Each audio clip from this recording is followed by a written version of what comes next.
Assalamualaikum warahmatullahi wabarakatuh. Selamat datang di channel Kang Slamet. Kali ini Kang Slamet akan menceritakan sebuah kisah mistis yang berjudul Kurusetra. Cerita ini ditulis oleh Dioseta, dan sebelum kita masuk ke ceritanya, buat kalian yang belum subscribe channel ini, tekan tombol subscribe-nya terlebih dahulu dan tekan tombol notifikasinya agar kalian tidak ketinggalan cerita seram lainnya dari Kang Slamet. Gak usah berlama-lama lagi, langsung saja kita masuk ke ceritanya. Kurusetra. Setiap darah yang tertumpah di masa lalu berteriak untuk menuntut nyawa. Alam manusia kini dipertaruhkan. Si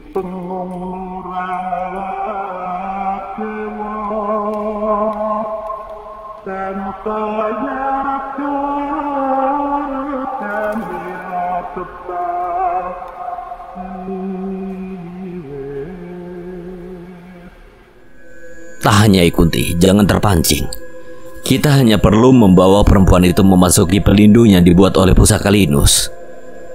Nyai Kunti terlihat kesal, namun ia menurut. Terlihat Nyai Kunti tidak seperti sebelumnya saat masih menaruh dendam pada keluarga Sasena. Saat ini Nyai Kunti tidak memiliki ikatan apapun dengan keluarga Sasena, namun ia tetap memutuskan untuk mengikuti Linggar. Nyai Kunti merasakan kebajikan dalam diri Linggar yang membuatnya lebih tenang dibandingkan harus bergentayangan. Mereka pun memutuskan untuk tidak terprovokasi dan kembali ke dalam pelindung yang dibuat oleh pusaka Linus. Pusaka itu membuat pagar gaib seperti yang pernah ia lakukan saat menyegel alas wetan. Linggar dan Linus membawa Ranaya ke rumah bule. Setelah Nyai Kunti meninggalkan tubuhnya, Ranaya masih tak mampu untuk tersadar. Apa yang terjadi padanya benar-benar membuatnya kehabisan tenaga. Apa mungkin dia juga ingin meminta tolong pada Pale? Ya mungkin saja, tapi kasihan dia.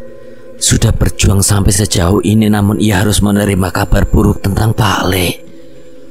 Linus datang dengan membawa air hangat dan lap. Setidaknya bule mencoba membersihkan wajah dan tubuh Ranaya yang kotor dan penuh dengan lumpur itu. Kita rawat dulu saja bule. Tenang saja, Pak Ale pasti kembali. Bule menghela nafas. Ia tidak tahu harus berkata apa. Saat ini ialah yang paling khawatir dengan keadaan Pak Ale, Danan dan Cahyo. Malam semakin larut. Suara dentuman terdengar di sekitar desa. Linus dan Linggar tahu bahwa suara itu berasal dari serangan Kalatuo yang berusaha menembus pelindungan yang mereka buat. Mereka tidak pernah menyerang segencar ini sebelumnya. Apa perempuan ini benar-benar menjadi ancaman untuk mereka? Mungkin saja bule.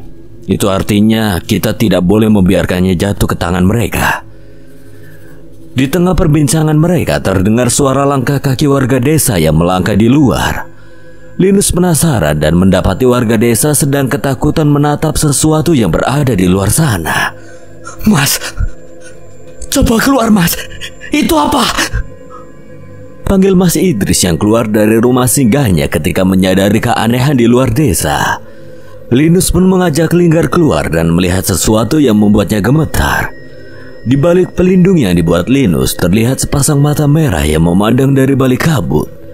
Linggar mendekat dan melihat dengan jelas bahwa mata itu berasal dari sosok setan berwujud wanita raksasa yang dipanggil oleh Kalatuo.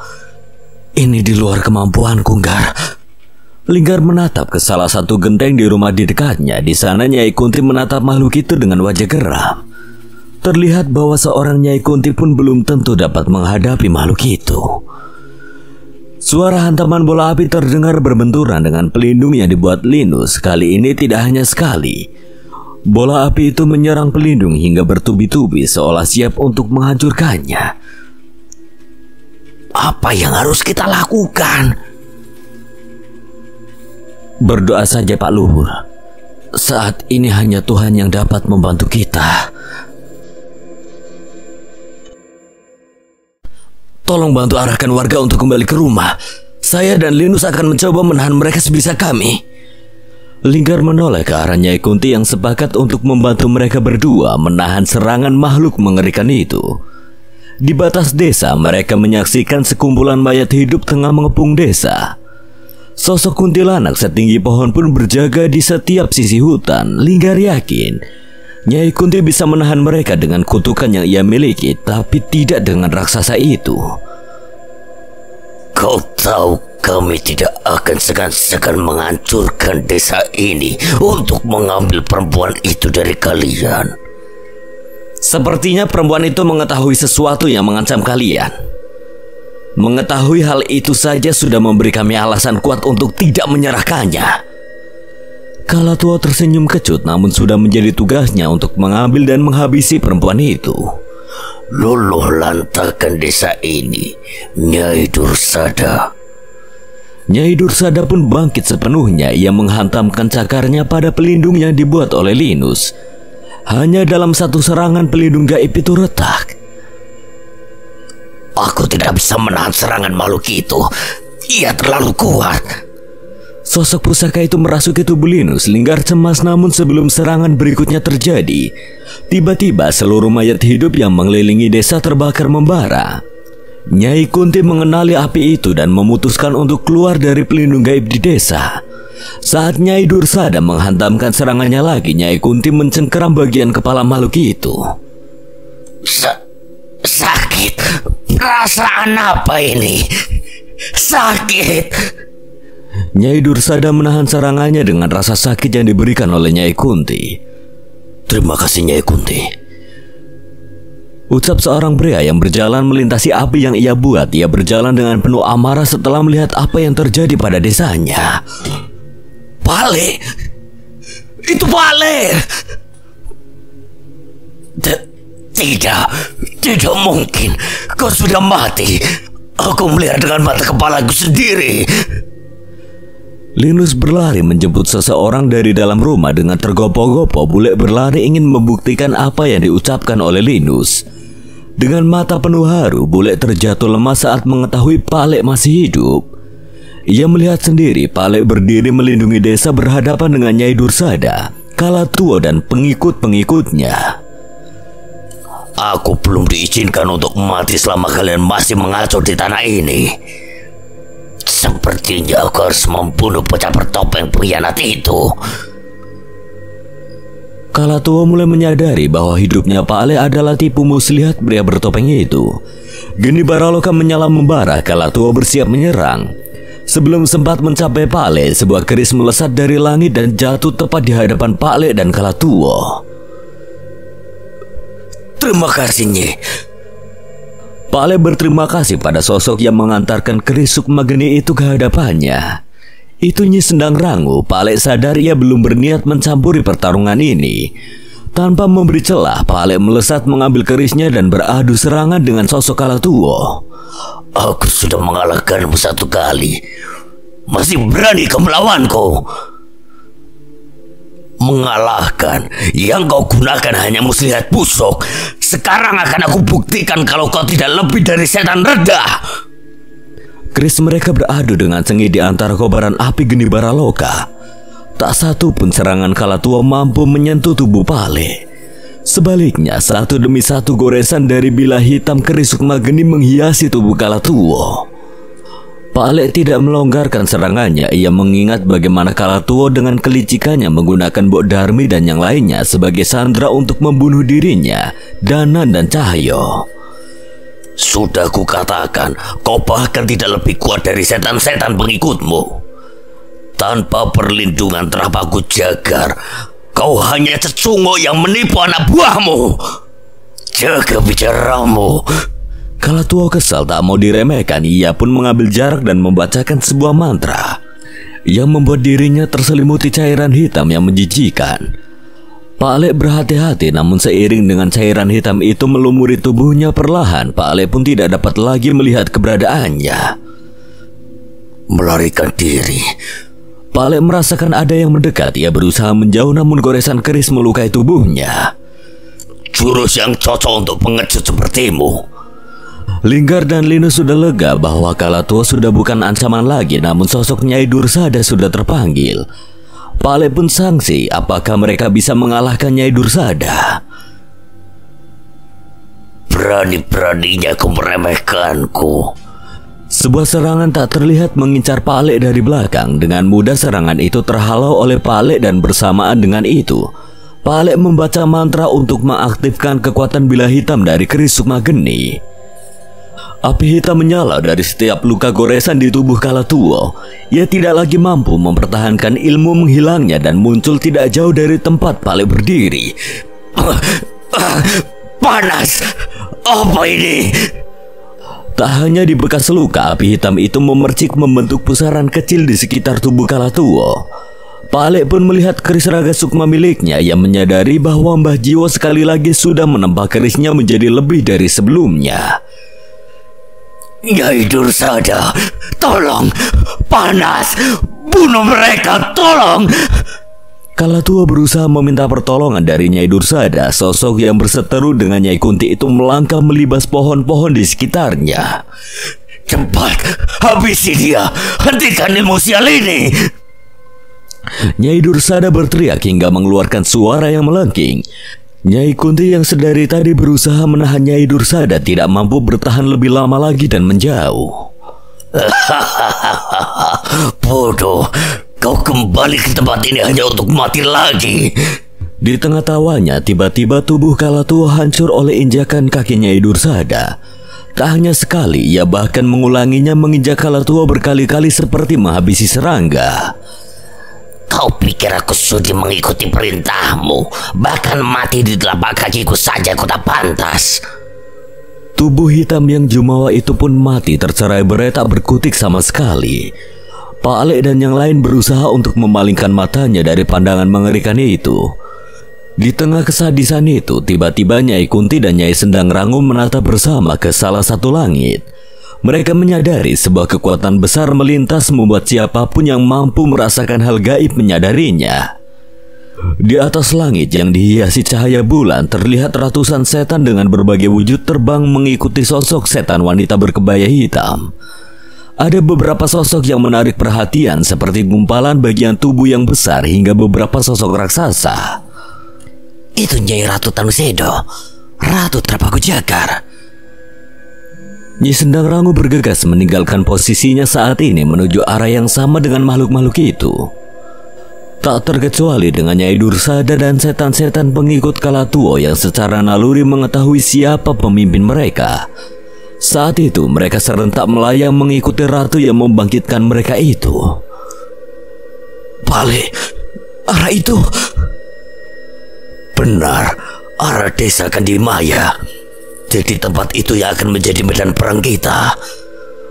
Pak Lek ingin segera menuju ke arah yang sama dengan makhluk-makhluk itu, namun ia merasa harus menemui bule terlebih dahulu.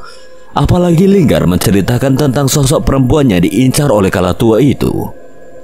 Sebuah pelukan singkat terjadi di antara Pak Lek dan bule. Perasaan berkecamuk terjadi di antara mereka. Pak Lek yang teringat bagaimana hancurnya perasaannya ketika melihat roh bule dan warga desa terlepas dari tubuhnya. Tak henti-hentinya bersyukur mendapati keadaan bule dalam keadaan baik-baik saja. Saat akan kembali ke kediamannya, Ranaya telah tersadar dan berjalan keluar dengan wajah yang masih pucat. Pak Lek Bimo, syukurlah Pak Lek masih hidup. Kamu? Saya Ranaya Pak Lek, anak Ki Kumbang Ranu. Pak Lek memperhatikan Ranaya dan sedikit demi sedikit mulai mengenali wajah itu. Ranaya, yang Pak Lek ingat kamu masih sekecil ini loh. Itu sudah 7 tahun yang lalu Pak Lek. Lantas apa kabar Ki Kumbang Ranu? Kenapa kamu bisa sampai di tempat ini seorang diri? Sebelum perbincangan semakin panjang, bule mengajak mereka untuk kembali ke rumah melanjutkan perbincangan mereka. Setelah membersihkan diri dan menenangkan suasana, Ranaya menceritakan tentang semua yang terjadi pada ayah dan teman-temannya. Kematian Ki Kumbang Ranu membuat Pak Lek semakin cemas. Walau tidak mengenal begitu dekat, namun kesaktian Ki Kumbang Ranu bukan satu hal yang bisa diremehkan. Bapak sudah mendapatkan pertanda akan bencana ini Pak Lek. Katanya apabila terjadi sesuatu dengan dirinya, hanya Pak Lek lah yang dapat dipercaya. Sebelum Bapak pergi, Bapak mencoba mencari cara untuk menghentikan perang gaib ini. Dia menemukan sebuah gua yang dindingnya tertulis aksara Jawa yang meramalkan kejadian ini. Pak Le yang mendengar cerita itu merasakan sesuatu. Apakah kepergian roh Pak Le, Danan dan Cahyo ke masa lalu ada hubungannya dengan roh itu? Ranaya memberikan gulungan serat lontar pada Pak Le yang mengatakan bahwa itu adalah catatan milik ayahnya mengenai ramalan itu. Menurutnya setiap tulisan di serat itu hanya dapat dibaca dengan cara tertentu. Apa Pak Le bisa mengerti isi serat lontar ini? Pak Le membuka benda itu dan mencoba memahaminya. Nggak ada tulisan apa-apa. Iya kan, Linggar? Mungkin kita saja yang nggak bisa lihat, Linus. Pak Le terlihat serius menatap serat lontar itu. Berbeda dengan Linggar dan Linus, Pak Le seolah memahami sesuatu dari gulungan itu. Ini adalah lokasi gua itu.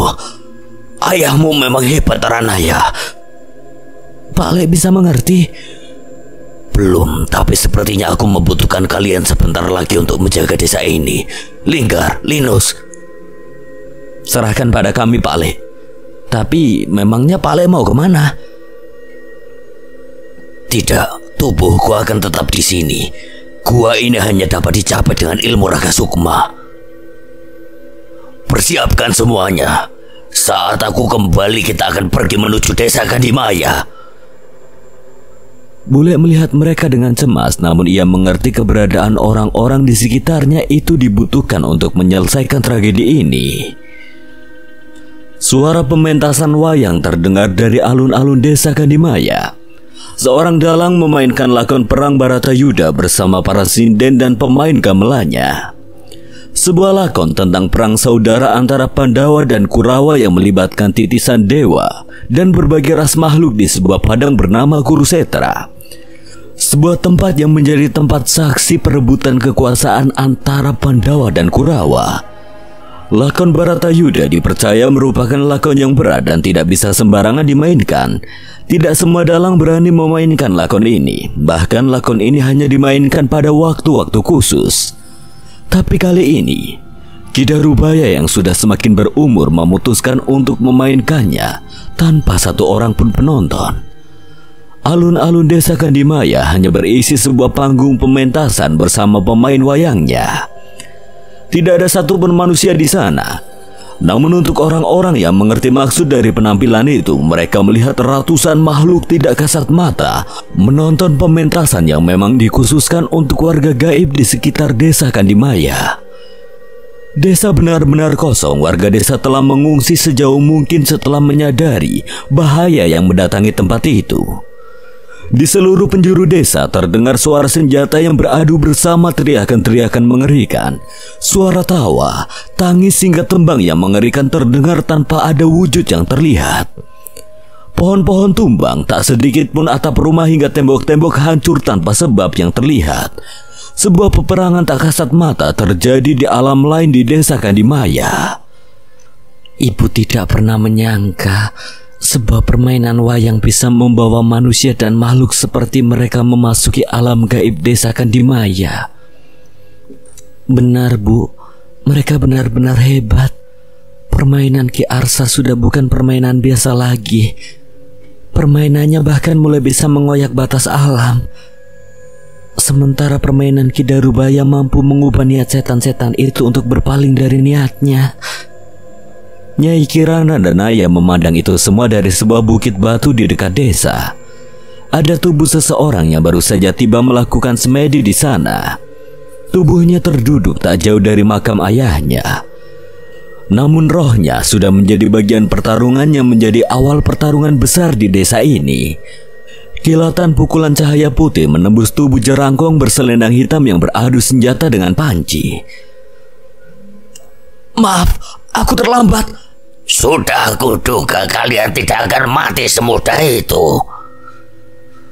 Bawijan sudah menjaga desa Gandimaya bersama para murid-muridnya yang semakin berkembang. Panji menjelaskan dengan singkat bahwa mereka bersama Ki Arsa dan Ki Darubaya yang merancang rencana pertarungan di sisi lain desa Gandimaya ini. Mereka menjebak pasukan Prabu Junoyo yang sebelumnya tidak sadar bahwa mereka sudah memasuki alam ini.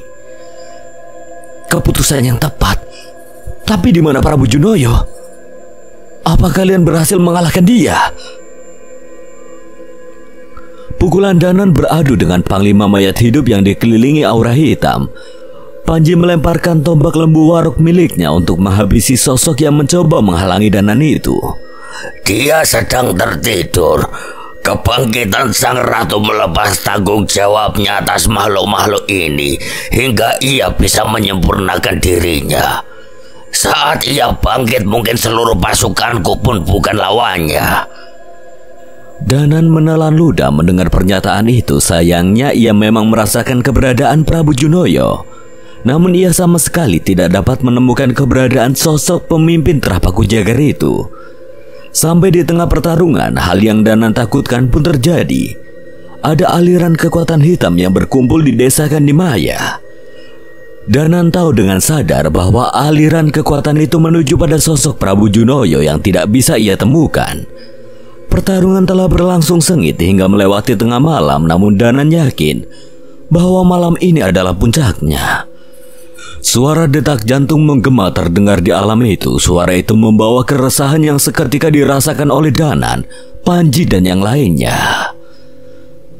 Bangkit! Akhirnya tuanku bangkit! Teriakan salah satu setan di sana disambut dengan sorak-sorai dari seluruh pasukan demi Trapaku Jagar. Gumpalan kekuatan hitam berkumpul di antara setan-setan yang bengis dan haus darah. Tidak ada satu pun yang berani mendekat hingga sebuah ledakan terjadi dan melemparkan mereka semua kembali ke alam manusia. Desa Kandimaya. Apa ini? Apa yang terjadi? Batas dimensi yang kalian buat hancur. Kita kembali ke desa Kandimaya. Tenang saja. Warga desa sudah berhasil diungsikan. Wajah Panji dan Mbah Wijan terlihat cukup tenang mendengarnya. Namun kemunculan mereka membuat Ki Darubaya dan Ki Arsa yang mendalang di tempat berbeda mulai panik. Apa yang terjadi? Dia akan bangkit. Kerahkan semua yang kita bisa untuk menghentikan ini semua. Arsa mengerti kali ini ia membawa beberapa buah wayang yang terlihat berbeda dari yang lainnya. Danan merasakan kekuatan yang berbeda dari wayang pusaka itu. Getaran bumi pun semakin terasa hingga tiba-tiba ledakan terjadi lagi dan memunculkan keberadaan sosok makhluk yang melayang di atas desa Kandimaya. Itu adalah Prabu Junoyo. Wujudnya tidak lagi pantas disebut sebagai manusia. Tubuhnya dipenuhi sisik hitam, sepasang tanduk menghiasi kepalanya dan wajahnya berubah begitu bengis dan mengerikan. Pusaka-pusaka zaman kerajaan memenuhi bagian tubuhnya dan menyatu. Bahkan ekor ular miliknya hidup dan mencari mangsa dari seluruh makhluk yang hidup di sekitarnya.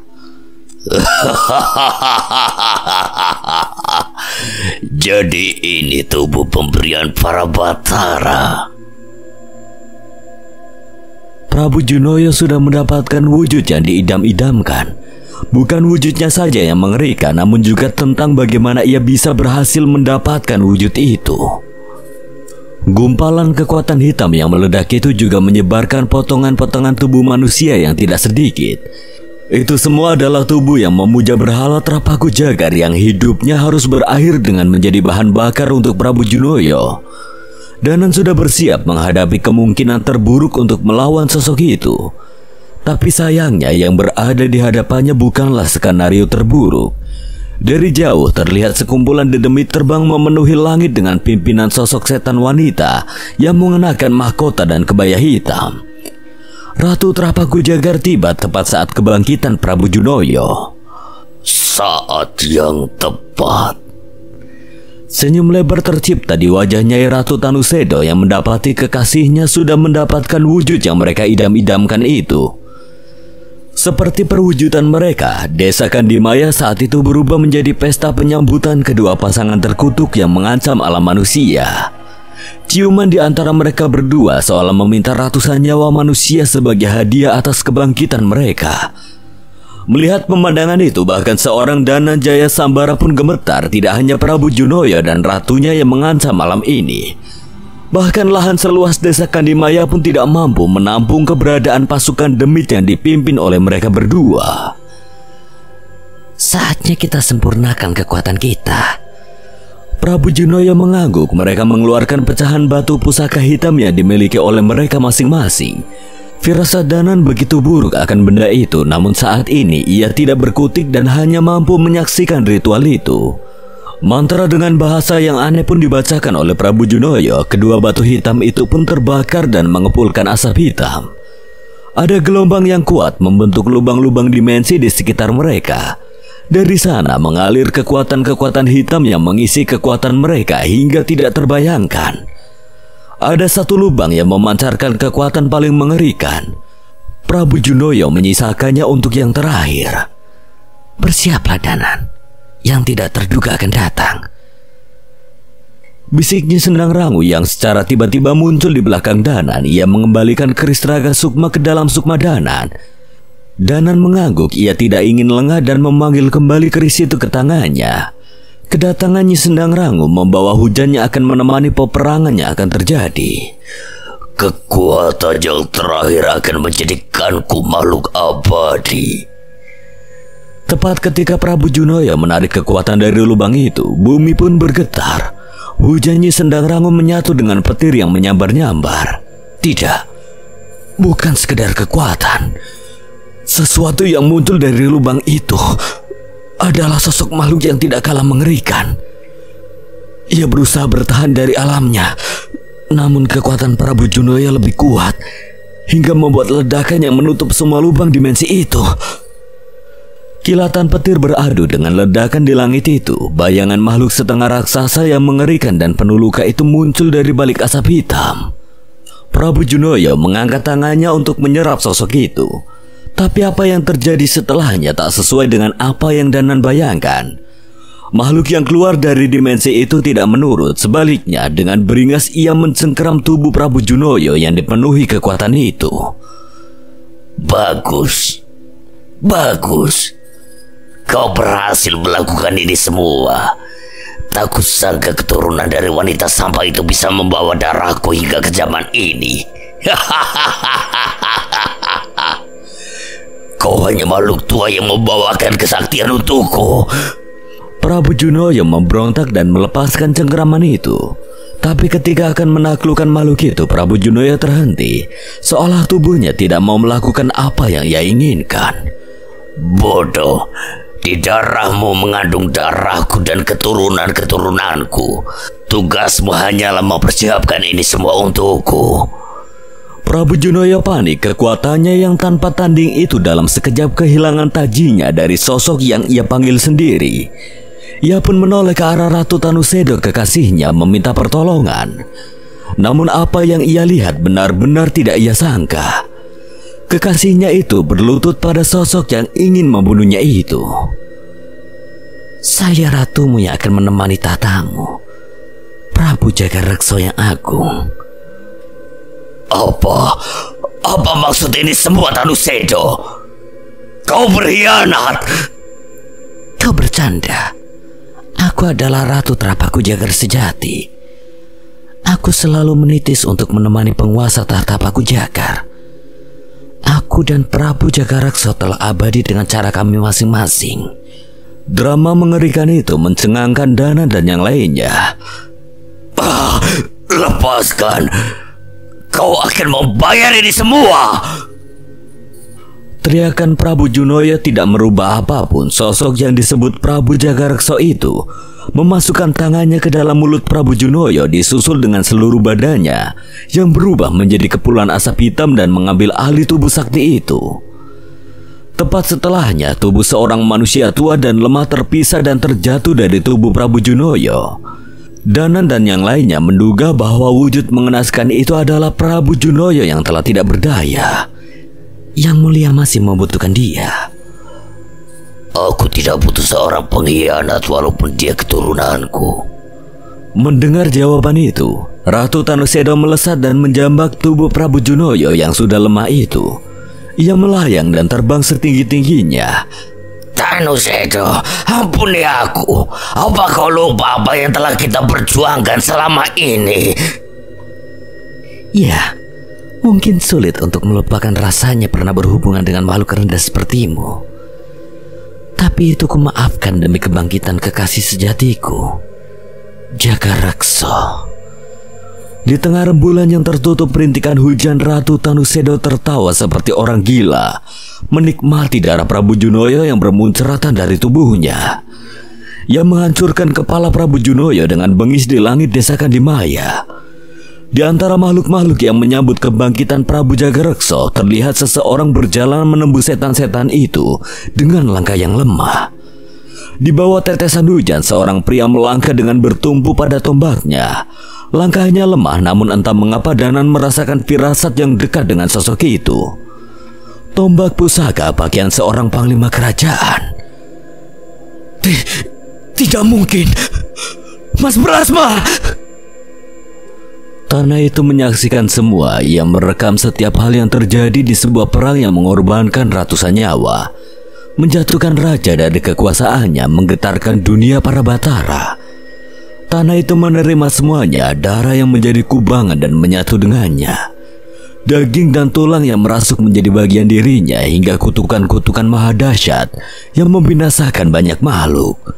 Manusia, roh, demit, raksasa, wanara, dan berbagai ras di alam ini mengambil perannya sendiri di peperangan itu.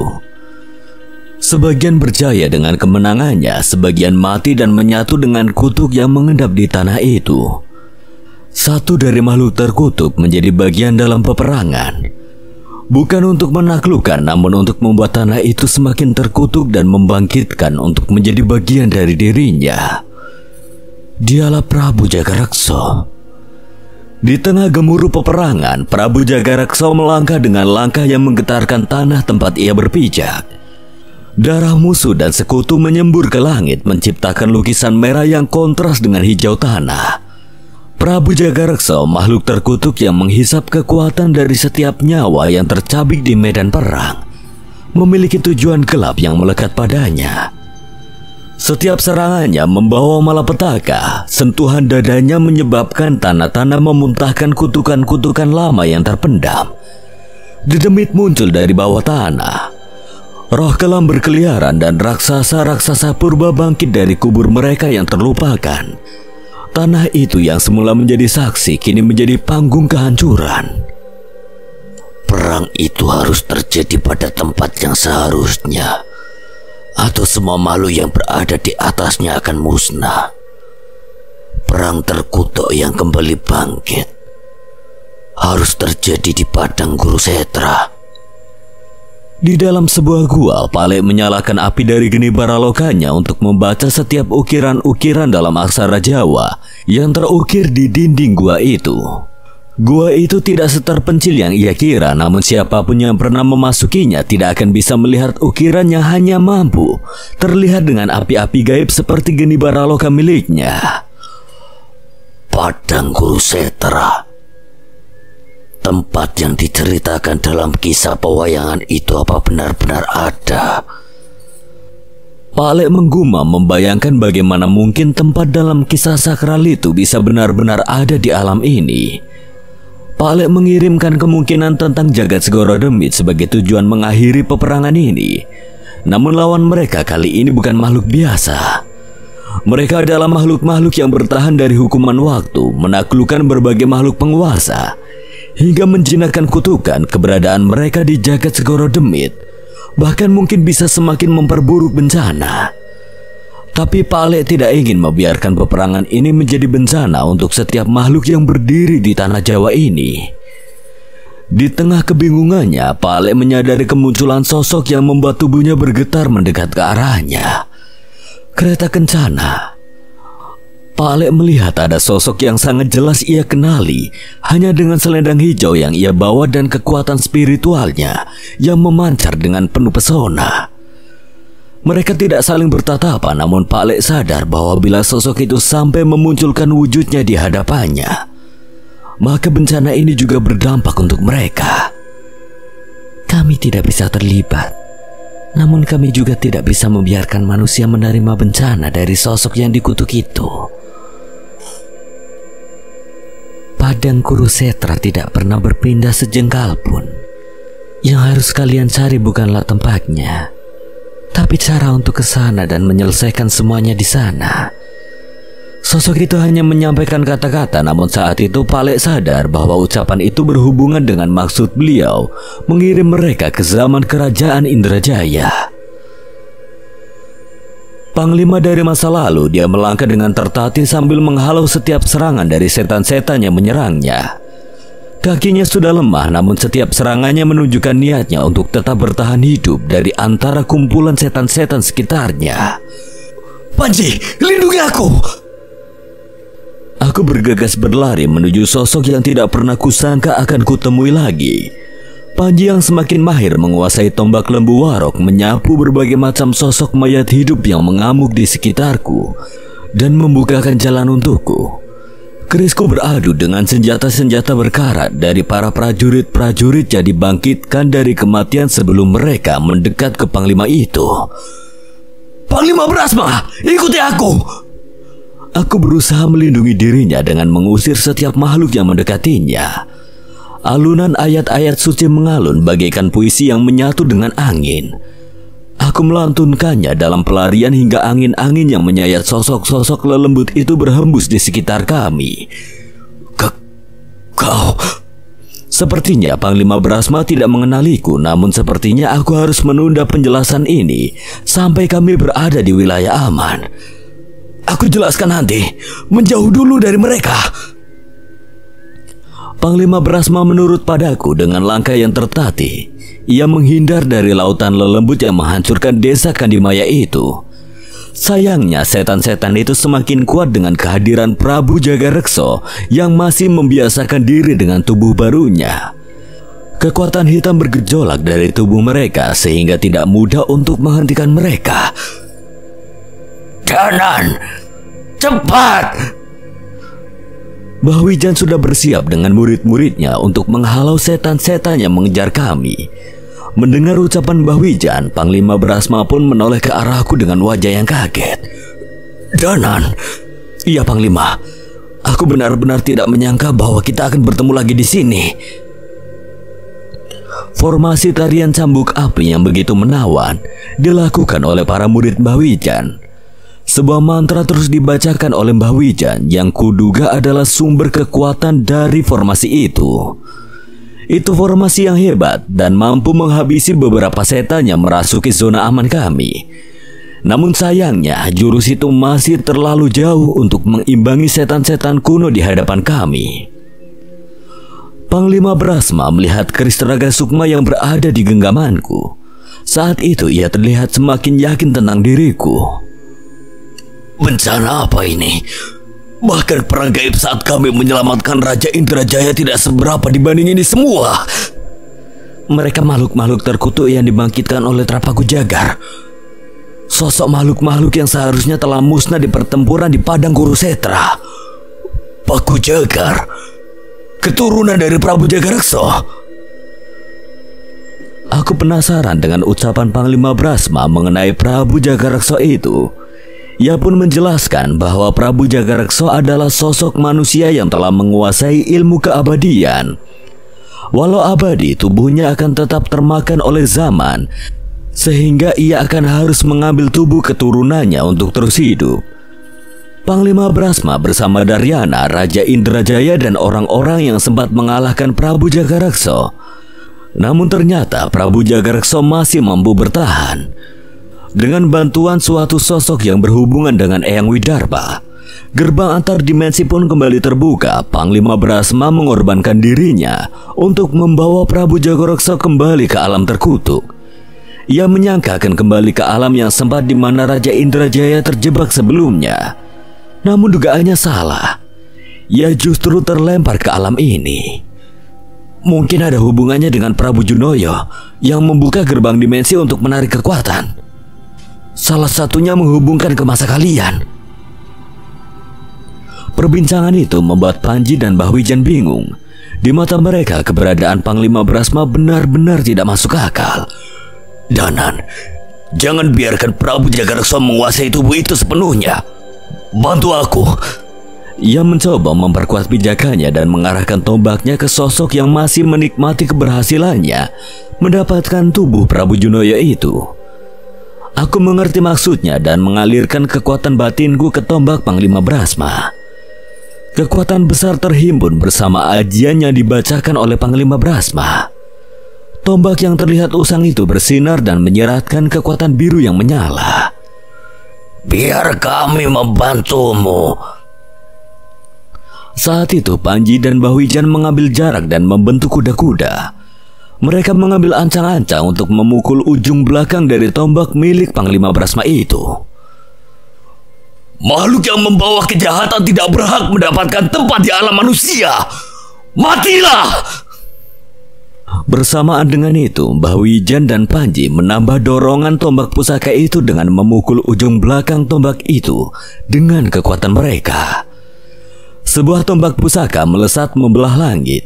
Sosok mayat hidup bersayap api berusaha menghadang tombak itu. Namun mereka semua musnah seketika dengan besarnya tenaga yang melesat bersama tombak itu. Tak sedikit pun tombak itu memalingkan arahnya. Ia meluncur tajam menuju sosok Prabu Jagaraksa tanpa gentar. Patah.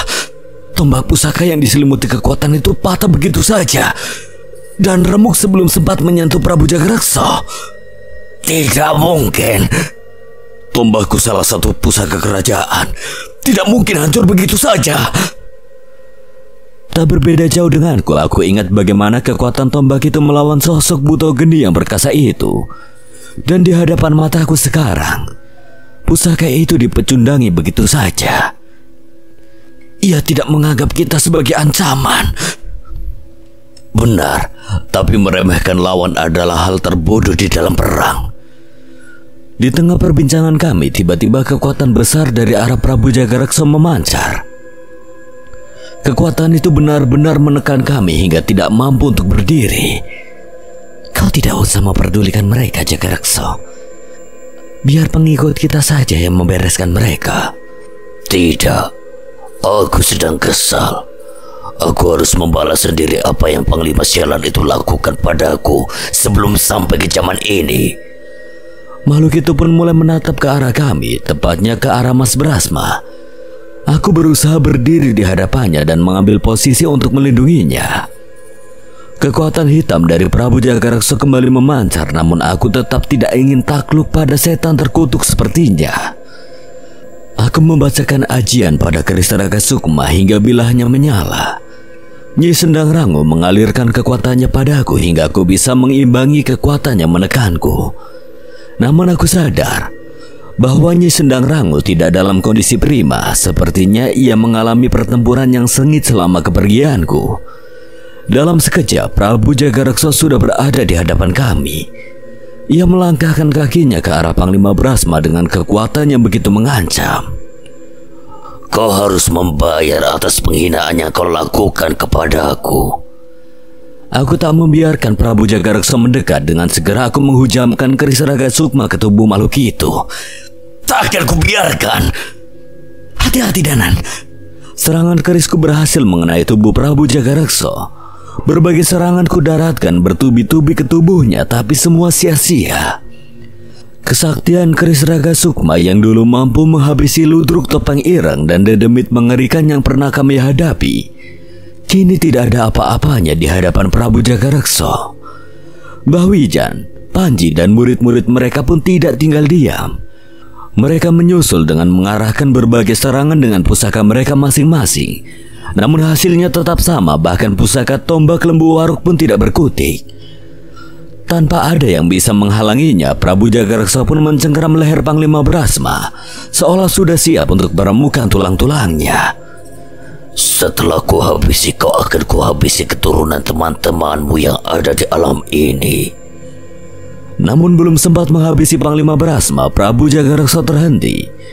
Ia merasakan kekuatan besar yang berada di belakangnya. Itu aku. Permata biru dari keris Raga Sukma menyala setelah kubacakan mantra. Tubuhku terbaring, namun rohku melayang dengan kekuatan yang membuat wujudku berubah. Rambutku memutih dan memanjang, kukuku meruncing, kekuatan hitam mengalir ke seluruh tubuhku. Sepertinya keberadaan wujudku itu mampu mengusik Prabu Jagaraksa. Aku mengingat kekuatan itu. Itu seperti Patih Widarpa. Sepertinya Panglima Brasma benar-benar mengenali kekuatan Eyang Widarpa. Entah berapa lama aku bisa mempertahankan kesadaranku dalam wujud ini. Ajian Segoro Demit milik Eyang Widarpa yang dapat kupinjam dengan permata biru itu bisa merenggut kesadaranku kapan saja. Danan, jangan gegabah. Aku tak punya pilihan lain. Prabu Jagareksa bisa membunuh kami kapan saja. Jauhkan yang lain dariku, Nyi. Ia mengangguk merasa tidak ada pilihan lain. Ia pun melebarkan selendangnya dan mengarahkan Bahwijan, Panglima Brasma dan yang lain menjauh dariku. Tepat saat aku menutup mata, tubuhku memaksaku untuk bergerak melesat menyerang segala makhluk yang ada di sekitarku. Dalam sekejap, darah dari setan-setan yang dibangkitkan oleh Trapaku Jagar itu telah membasahi bilah kerisku. Tiba saat amukan ini melesat ke tubuh Prabu Jagareksa. Kali ini ia tidak meremehkan seranganku. Ia menghindar dengan cepat dan menangkis bilah kerisku dengan telapak-telapak tangannya yang begitu keras. Lebih dalam. Aku terus menyelam masuk, mengorbankan kesadaranku untuk serangan ini. Sengit, begitu sengit pertarungan yang terjadi di antara kami. Bagaimana kau bisa mendapatkan kekuatan seperti ini? Aku tidak menjawab, tepatnya aku tidak bisa menjawab. Sebaliknya, seranganku semakin tajam dan menembus pertahanan Prabu Jagareksa. Bilah kerisku pun menyentuh tubuhnya, namun tetap saja keris Raga Sukma tidak mampu menembusnya. Namun ajian ini terus memaksaku menyerangnya bertubi-tubi ke titik yang sama sehingga sebuah luka terbentuk di dadanya. Sebuah pukulan mementalkanku. Aku terluka. Prabu Jagareksa tidak percaya dengan apa yang terjadi pada tubuhnya. Aku yang sudah termakan emosi dari ajian Segoro Demit pun melesat kembali membalas pukulan itu. Namun kali ini Prabu Jagareksa mulai terlihat serius. Kau berbahaya jika dibiarkan hidup. Kali ini Prabu Jagareksa menyerangku bertubi-tubi. Tubuhku yang dikuasai kekuatan ajian Segoro Demit pun menahan setiap serangannya dengan refleks. Sayangnya walau aku bisa menebak serangannya, tangannya terlalu kuat sehingga membuat tubuhku menjadi bulan-bulanannya. Sudah, Danan, sudah! Ada alasanku tidak bisa berhenti. Yang pertama karena ajian Segoro Demit ini mulai mengambil alih kesadaranku. Dan yang terpenting, jikapun aku bisa berhenti, Panglima Brasma dan yang lain akan menjadi sasaran Prabu Jagareksa. Sekali lagi, tubuhku terpental, namun walau dengan banyaknya tulang yang retak di tubuhku, aku tetap berdiri dengan aliran kekuatan yang meluap menyangga tubuhku. Pergi, Danan! Bahwijan meninggalkan posisinya bersama Panji untuk menolongku. Jangan! Aku mencoba menahan mereka untuk mendekat, biar bagaimanapun tidak ada satupun dari mereka yang bisa menahan serangan Prabu Jagareksa. Namun mereka tidak menggubrisnya. Sudah, Mas! Sudah! Selendang Nyi Sendang Rangu melebar dan menghalangi mereka semua. Lepaskan, Nyi! Danan bisa mati! Di sisi lain, Arsa sudah menggenggam wayangnya dengan wajah penuh amarah. Namun genggaman tangannya pun tertahan oleh selendang Nyi Sendang Rangu. Arsa tidak mengerti mengapa Nyi Sendang Rangu bersikeras menahan mereka. Namun aku memuji keteguhan Nyi Sendang Rangu. Entah berapa kali lagi tubuh ini bisa menerima serangan makhluk itu. Namun kami sama-sama tahu dengan jelas bahwa mereka akan mati begitu sekali saja terkena hantaman Prabu Jagareksa. Ternyata memang tak lama. Aku terjatuh, tubuhku terkulai di tanah dengan luka yang tak terhitung. Wajahnya Sendang Rangu menitikkan air mata dan menahan emosinya. Jika kau habisi anak itu, maka akan kulakukan apapun untuk membunuhmu. Kau tidak mengira aku akan takut, kan? Suara teriakan-teriakan setan-setan di sekitarku memegahkan telinga. Mereka bersorak melihat Prabu Jagareksa mengangkat tangannya yang dihiasi dengan kuku-kuku yang tajam. Kekuatan hitam mengalir di cengkramannya, tidak ada kesempatan untuk menahan serangan itu. Bahkan ajian Segoro Demit pun meninggalkan tubuhku bersama wujud yang selama ini menjadi perisaiku. Sepertinya aku harus menerima saat ini sebagai akhir hidupku. Sebuah pukulan menghantam. Aneh, tak terjadi apapun padaku. Sebaliknya terdengar suara nafas yang berat dan suara menggeram. Tangan terkutukmu tidak pantas menyentuh Danan. Di tengah hidup dan matiku, tiba-tiba kabut putih menyelimuti desa Kandimaya. Bayangan seekor kera raksasa terpantul di kabut itu bersama seorang pemuda yang menahan pukulan Prabu Jagareksa dengan satu tangan. Itu Cahyo. Ia menyatu dengan Wanasura. Bukan seperti biasanya, kekuatannya meluap-luap penuh dengan amarah. Kamu terlalu nekat, Nan. Tubuhmu hancur dengan luka seperti ini. Kresuk Mageni pun tidak bisa memulihkanmu sepenuhnya. Terdengar suara Pale bersama tetesan api yang merasuk ke tubuhku. Perlahan tapi pasti kekuatan api putih dari Kresuk Mageni memulihkan tubuhku secara perlahan. Tapi benar ucapan Pale, rasa sakit masih tersisa. Walau begitu, setidaknya aku masih bersyukur diberi kesempatan untuk hidup. Kurang ajar. Prabu Jagareksa menarik tangannya dan bersiap menghantam Cahyo dengan kekuatan yang mematikan. Cahyo tahu bahwa ia tidak bisa menahan serangan itu begitu saja dan memilih untuk melompat dan membantuku untuk berdiri dan mundur. Terlambat sedikit. Kamu harus cariin kain kafan, Jul. Nggak lucu kalau mau bercanda cari guyonan lain. Kami pun berlari menghampiri Nyi Sendang Rangu dan yang lain. Pale dan Cahyo kaget melihat keberadaan Panglima Brasma. Kalian pasti Pale dan Cahyo. Kok bisa tahu? Panglima Brasma mengorbankan dirinya untuk membawa Prabu Jagareksa ke dimensi terkutuk bersama dirinya. Tapi ilmu Prabu Junoyo justru membuat leluhur Paku Jagar itu terbawa ke alam ini bersama Panglima Brasma. Menyadari keberadaan Cahyo yang tidak bisa diremehkan, Prabu Jagareksa menoleh ke arah kami dan memutuskan untuk menghabisi kami. Jangan mengotori tubuhmu dengan darah makhluk rendah seperti mereka. Ratu Tanuseda melesat dengan berbagai makhluk yang berterbangan mengikuti sosoknya. Tapi saat itu tiba-tiba Nyi Sendang Rangu juga melesat dan menghadang Ratu Trapaku Jagar itu. Oh, kukira kau hanya akan menjadi pengecut di sana. Aku hanya gentar dengan Jagareksa, bukan kepadamu.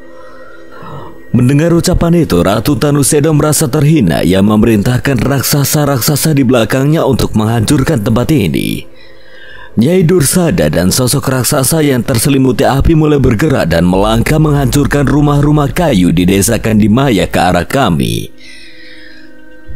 Aku sedikit tidak asing dengan sosok raksasa yang terselimuti api itu. Wujudnya sekilas menyerupai Butogeni yang sempat kami lawan saat menolong Panglima Brasma di zaman Kerajaan Indrajaya.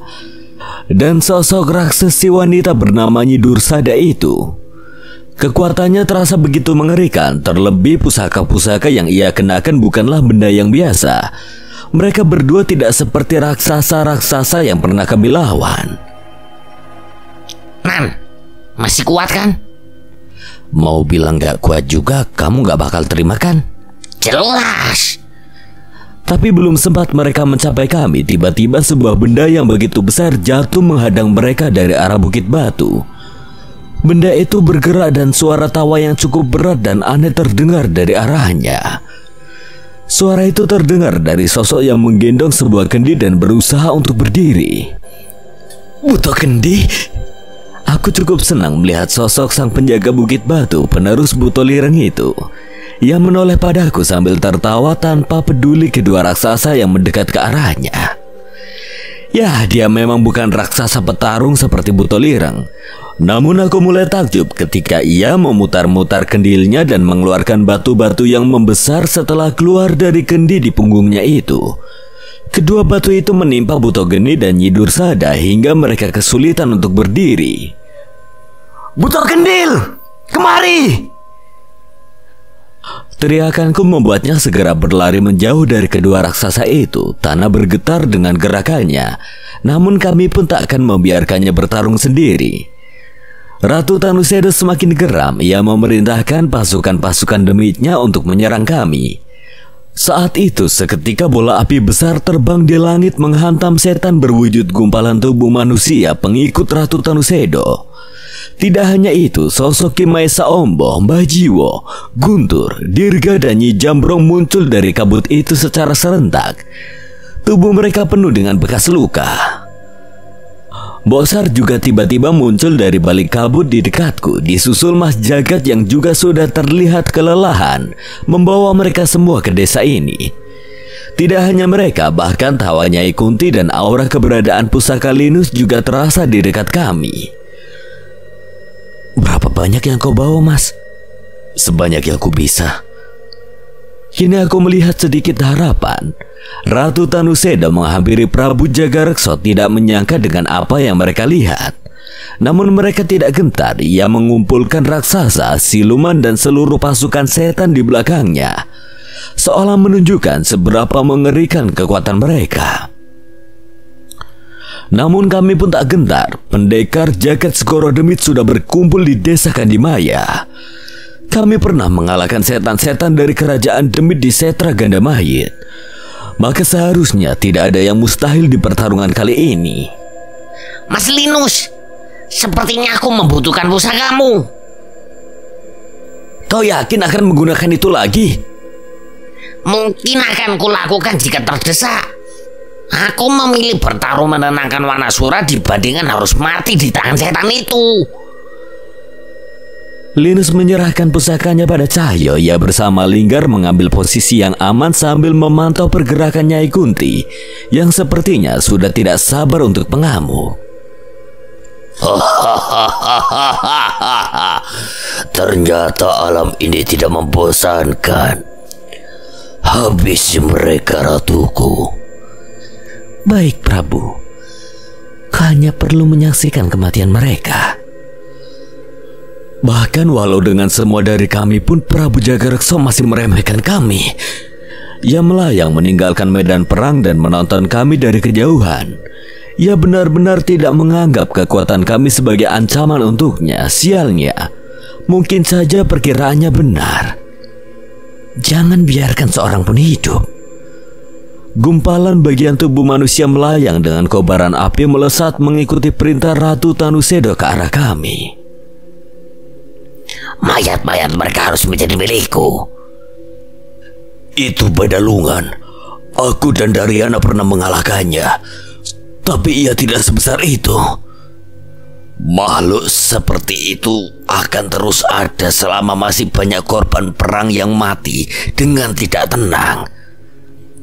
Saat itu Arsa mengibaskan wayangnya hingga bayangan seekor Garuda besar menerjang makhluk bernama Badalungan itu. Kekuatan kedua makhluk itu pun beradu, namun Arsa sedikit tahu bahwa sosok Garuda yang melawan Badalungan itu tidak cukup untuk mengalahkannya. Ia pun bersiap mengibaskan sebuah wayang lagi, namun sebelum sempat melakukannya, tiba-tiba seseorang tiba dan mengibaskan wayang hingga memunculkan wujud kera raksasa berwarna hitam. Jogorawu. Aku menoleh dan mendapati pemuda bertopeng hitam yang tiba dan bertarung di sisi kami. Jadi kau sudah memutuskan di mana kau berpihak, Bara? Aku tidak begitu mengerti dengan apa yang terjadi di antara mereka. Namun pemuda bertopeng yang dipanggil dengan nama Bara itu tidak menjawab dan menaiki Jogorawu. Kita selesaikan dulu pertarungan ini. Sosok Jogorawu dan Garuda itu menghantam Badalungan dan menahannya untuk mendekat ke arah kami. Tapi saat itu anehnya Ratu Tanusedo justru tersenyum melihat Bara. Kau sudah mengambil keputusan bodoh. Saat itu matanya menoleh ke arah Jogorawu dan seketika juga kera hitam raksasa itu mengambil tubuh Bara dari punggungnya dan membantingnya ke tanah. Bara terbanting dengan darah bermunceratan dari mulutnya. Topengnya pecah dan terlepas begitu saja. Bara! Cahyo berlari menghampirinya dan aku melesatkan ajian lebur saketi yang segera menghantam Jogorawu menjauh. Di tengah keributan itu, Nyai Jambrong bersama Guntur dan Dirga melesat menghindari setan-setan itu menuju ke Prabu Jagareksa. Jangan, dia terlalu kuat. Pusaka Panglima Brasma pun tidak mampu menyentuhnya. Tenang, kami tidak gegabah. Bocah ini masih memiliki urusan dengan setan itu. Entah apa rencana mereka, tapi mengetahui Nyai Jambrong bersama Dirga dan Guntur, mungkin aku bisa mempercayakan keputusan mereka. Benar saja, dengan dorongan tenaga dari Nyai Jambrong, jurus Guntur mengalirkan kilat pada pukulan yang ia lancarkan pada Prabu Jagareksa. Dan pecahan keris dasa sukma Dirga melesat menggores wajah makhluk yang mengaku abadi itu. Sepertinya mereka bertiga memiliki rencana. Keris dasa sukma. Prabu Jagareksa mengambil keris serupa dari pinggangnya dan mencabutnya. Sepertinya kalian bisa menjadi korbanku mencoba keris yang direbut oleh keturunanku ini. Hal yang mengagetkan justru terjadi saat aku berbalik. Topeng bara pecah, cahaya membantu bara untuk berdiri, dan aku melihat jelas siapa wajah di balik topeng hitam yang pecah itu selama ini.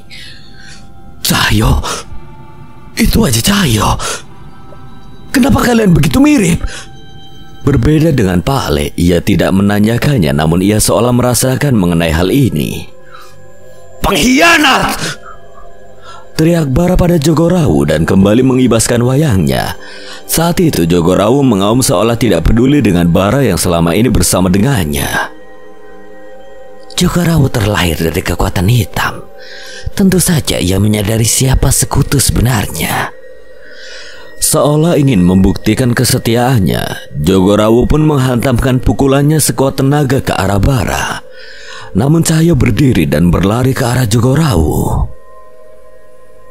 Tanpa bara kau sudah musnah sejak dulu, ucap Cahyo yang meminjam kekuatan Wanasura dengan melompat melalui atap rumah dan menghantamkan pukulan tepat di dahi Jogorawu.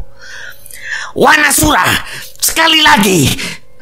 Kali ini Cahyo menggabungkan kedua tangannya dan membanting kepalanya ke tubuh Jogorawu. Kera raksasa hitam itu terjatuh terbanting dengan serangan Cahyo hingga tanah di desa Kandimaya bergetar. Jogorawu mencoba untuk berdiri, namun serangan Cahyo membuatnya tidak berkutik. Kau bukan bagian dari peperangan ini. Cahyo berpaling meninggalkan sosok kera hitam yang perlahan kehilangan daya hidupnya itu. Ia ingin kembali berdiri dengan menyerap kekuatan dari Ratu Tanusedo, namun ia gagal. Tanpa pondasi jiwa dari inangnya bara, ia tidak bisa bertahan di alam ini. Semudah itu. Kenapa tidak kau lakukan saat melawanku? Wanasura ku temukan saat kondisi mengamuk dan dikuasai amarah. Aku sempat berharap Jogorawu mungkin bisa berubah seperti Wanasura saat memiliki kawan. Cahyo mengulurkan tangannya pada bara, namun bara menampik tangan Cahyo dan berusaha berdiri dengan usahanya sendiri. Lalu apa sekarang tanpa Jogorawu? Kalian pasti menganggapku sebagai pecundang, kan? Pecundang? Tidak mungkin kami mengeluarkan kata itu pada seseorang yang membuang segalanya demi mencari kebenaran. Kali ini Cahyo mengikat sarungnya erat-erat. Pertarungan sebenarnya baru akan dimulai. Sepertinya tidak ada gunanya lagi aku di tempat ini. Ingatlah lagi perjalanan yang telah kau lakukan. Pasti ada rencana Tuhan yang bisa kau pegang saat kau kembali ke jalannya. Lagi pula biar bagaimanapun, kau tetaplah Cahyo. Aku menoleh pada Cahyo sejenak. Ia mengangguk sebagai pertanda untuk kami melesat lagi ke medan perang. Wanasura! Teriakan Cahyo beradu dengan raungan kera raksasa yang bersemayam pada dirinya. Pukulannya memusnahkan Jogorawu itu menghantam Badalungan hingga sebagian tubuhnya tercerai-berai. Sayangnya itu bukan masalah besar untuk makhluk itu. Justru sebaliknya, anggota tubuh korban-korban yang menggumpal itu menarik lengan Cahyo seolah memaksanya menjadi bagian dari dirinya. Jangan bercanda! Cahyo meronta dan melepaskan cengkeraman-cengkeraman itu. Dari berbagai sisi aku melemparkan kilatan-kilatan keris raga sukma menembus wujud itu. Aku yakin pasti sosok itu menyembunyikan kelemahannya di balik gumpalan daging manusia itu. Tidak ada ceritanya seorang manusia bisa mengalahkan dewa seperti kami. Dewa? Kasihan mereka kalau disamakan dengan gumpalan bangkai sepertimu. Sayangnya serangan kami berikutnya tertahan dengan wujud Badalungan yang semakin memanas. Awas, menjauh! Sebagian tubuh Badalungan meledak dan menyebabkan hujan daging dan anggota tubuh di tempat ini. Kami sempat menghindar setelah peringatan Panglima Brahma. Menjauh dari bagian tubuh itu! Benar saja, bagian tubuh yang menghujami desa Kandimaya tiba-tiba bergerak dan merayap mengikuti kami. Sial, ini menjijikkan. Aku menoleh kembali ke makhluk itu dan melihat ia kembali mengumpulkan bagian tubuh dari mayat-mayat hidup yang sudah dikalahkan oleh Panji dan yang lain. Dan dia mau sebesar apa ya? Tidak peduli sebesar apa, kita cari dan serang tubuh utamanya. Posisinya pasti terlindungi daging-daging itu. Lah itu bagianmu, Nan. Pokoknya aku hajar terus sampai kamu bisa nemuin titik lemahnya. Asem Ganjul. Cahyo kembali melompat dan menyerang Badalungan yang semakin membesar itu. Berbagai bagian dirinya terpencar-pencar oleh serangan Cahyo. Kali ini aku memilih untuk diam dan memperhatikan dengan seksama. Tubuh utama Badalungan adalah api. Seharusnya bagian terpanasnya adalah titik lemahnya. Panas? Jul, cari bagian api yang paling panas. Harap gawe aku kobong kowe. Mau makan sate nggak habis ini? Ngawur kamu, Nan. Nggak waras kamu. Yang nyuruh makan daging itu siapa? Cahyo menggeleng, namun ia tetap mengikuti petunjukku melompat dari atap ke atap mencari sisi terpanas dari makhluk itu. Tak membutuhkan waktu lama sampai Cahyo menghantamkan serangannya dan mencerai-beraikan daging yang menggumpal di sisi Badalungan itu. Aku yang menyadari pertanda itu segera mengambil posisi dengan keris raga sukmaku. Titip tubuhku sebentar, Panglima. Rohku melesat secepat mungkin dengan kekuatan putih yang menyala-nyala. Aliran kilat keris raga sukma menyelimuti rohku hingga berubah menjadi kilatan putih yang menembus bagian sisi gumpalan daging raksasa itu. Panas. Memang panas. Api yang membara tetap menyelimuti bagian dari dalam diri tubuh Badalungan itu. Namun Cahyo benar ada bagian seukuran manusia yang berwujud api. Dan jalur yang kulewati adalah jalur terdekat menuju inti itu. Aku mengoyak perwujudan roh api hingga menembus keluar dari tubuh menjijikan itu. Berhasil.